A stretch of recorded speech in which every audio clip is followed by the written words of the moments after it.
Assalamu alaikum. Join me today for lesson number 34 of the Quranic Arabic Simplified course. Today I will cover the topic of gender. Yes, objects in Arabic can be masculine or feminine. I will post a PDF version of the lesson in the description of this lesson. Please make sure you catch up on any missed lessons from the playlists Quranic Arabic Simplified or Madinah Arabic Shortened. So let us get started. Bismillahir Rahmanir Rahim. So Arabic has two genders, the masculine which is called al-mudhakkar and feminine which is called al-muannas. So Khalid over here is pretty straightforward, right? It's a masculine name. But what is interesting is al-qamaru, which means moon, is masculine. So let's take a look at a Quranic example to see how you can identify the gender using this verse here, right? Falamma, fa means so, lamma means when, ra'a, ra'a means he saw.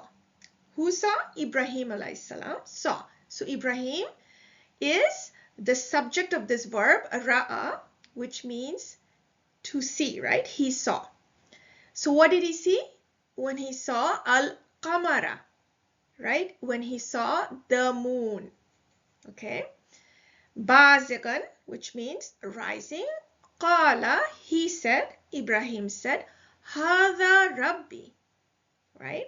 So what I want you to notice here that Hada is used and not hadihi, because Hada is used for masculine and hadihi is used for feminine.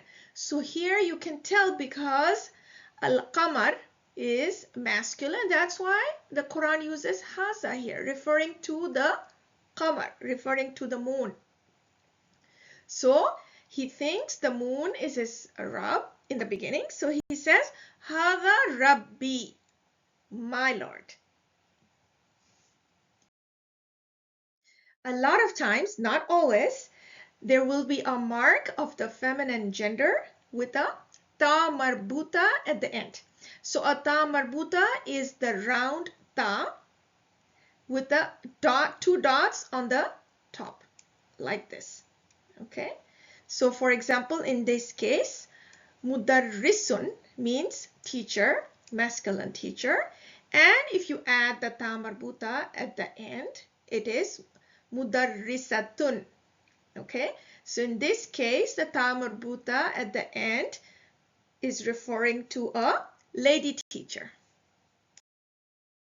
So now take a look at these words, jannatun and ayatun. Are they feminine or masculine? If you said feminine, you are correct because they end with the ta marbuta, which we said can be a sign of the feminine gender. And just a quick note that in the Quran, when you stop, you don't pronounce the ta marbuta, it pronounces it like a ha. So you say jannah, ayah. So now let's do some practice to make the feminine noun from the masculine noun using this at-ta'ul marbuta at the end, which is the closed ta as we have discussed. Usually nouns which refer to male humans and animals and adjectives may be made by this method. So the meanings are given here for these words, so you can take a look at it yourself. I will just go over with you how to feminize it, right? So mudarrisun is mudarrisatun. Talibun is talibatun. Walidun is walidatun. Gazalun is gazalatun. Kabirun is kabiratun. Notice, as I mentioned before, that not all masculine nouns can be made feminine by this method. So look here, for example, ummun is mother, ukhtun is sister, bintun is girl. And it doesn't go through these changes, right? So like abun is the father, akhun is the brother, and waladun is a boy.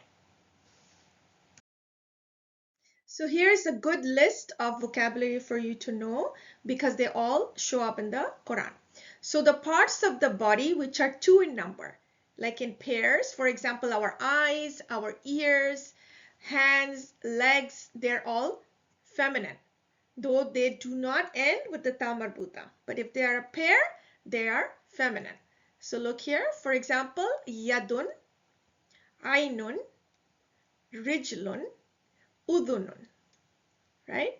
These are all feminine, okay? Now the single members of the body parts, such as your head, those are masculine. So take a look here. Ra'sun, which is head. Anfun, your nose. Famun is your mouth. And wajhun is the face. So now we will discuss 4 types of words that show the feminine gender. The first one we already talked about, which is, as we said, has an indicator of the ta marbuta, which is the closed ta. So we said, for example, Fatimatu Baqaratun, which is a cow, Qaryatun, which is a village, Salamatun, which is safety. And we also said that that's not always the case. For example, some nouns will have the long ta, which is the open ta, called a ta'ul maftuhatu. So for example, we looked at ukhtun, which is sister, and bintun, which is daughter. So now let's look at category B, which is the second category of nouns which show the feminine gender. So the second one, the ending is known as alif maksura. It is really short alif. So it looks like a ya, but it's pronounced as alif. It's pronounced as a. So for example, Salma, Laila. So you see how you're pronouncing it as a alif. You're not pronouncing the ya, right? So this is alif maksura. And it's a sign of feminine gender, as in these cases, it's the name of the woman.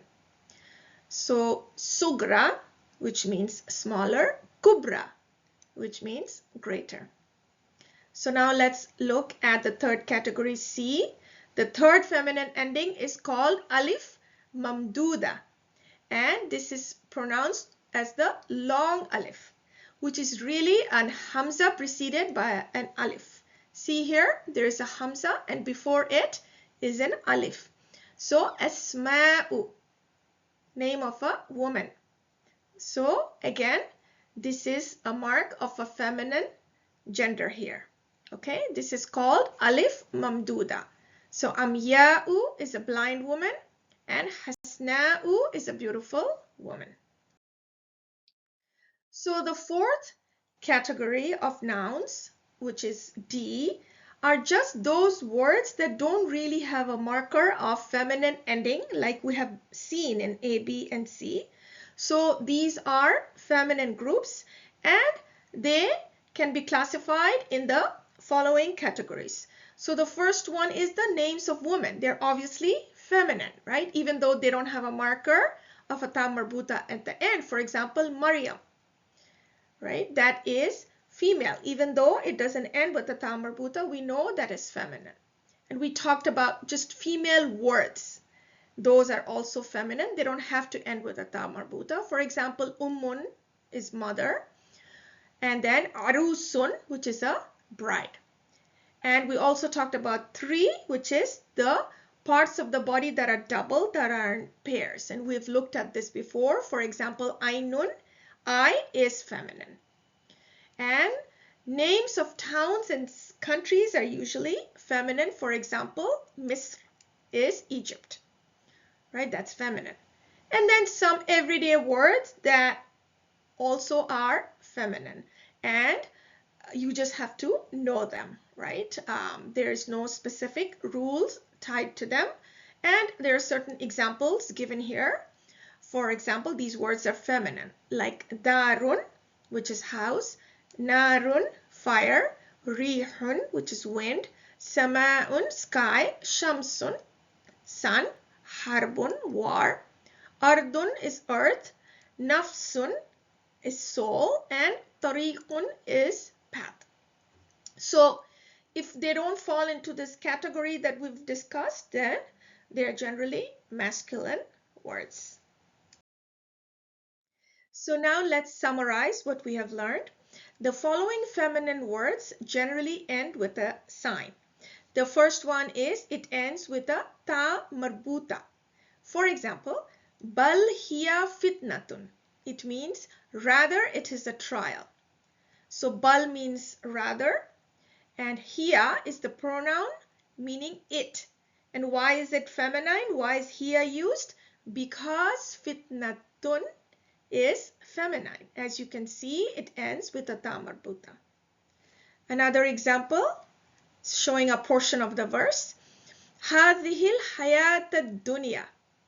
Right? Notice هذه is used, not هذا.